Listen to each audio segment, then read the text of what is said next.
I'm not gonna lie, I don't particularly feel safe when I walk alone in my neighborhood. I feel like a lot of women feel this way, and I know it's not all men that do this, but it's important to point out that a majority of women have faced this most of the time by men, so it's a problem. So I'm just gonna recall the first time I was catcalled. So I was just making my way to the supermarket to buy something quick for my sister, and at the time I was in 7th grade and I was kind of more developed than other girls at my age at the time.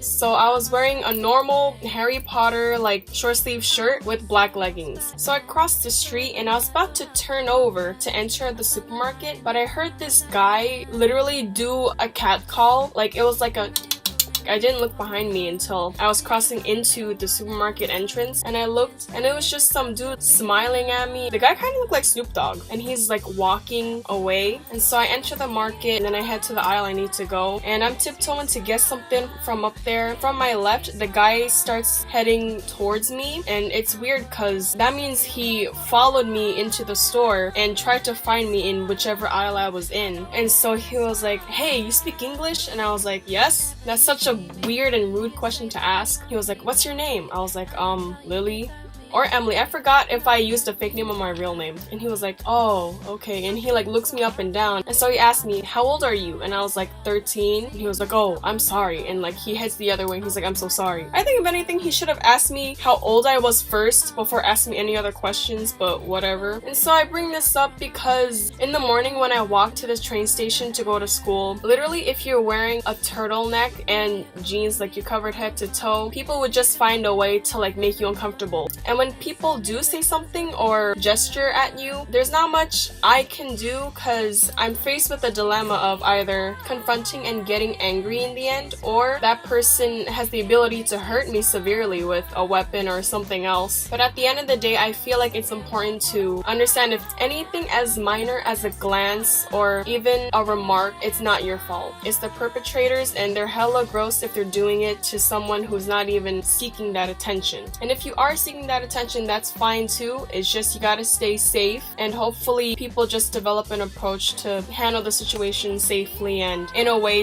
to basically teach those people to like stop what they're doing.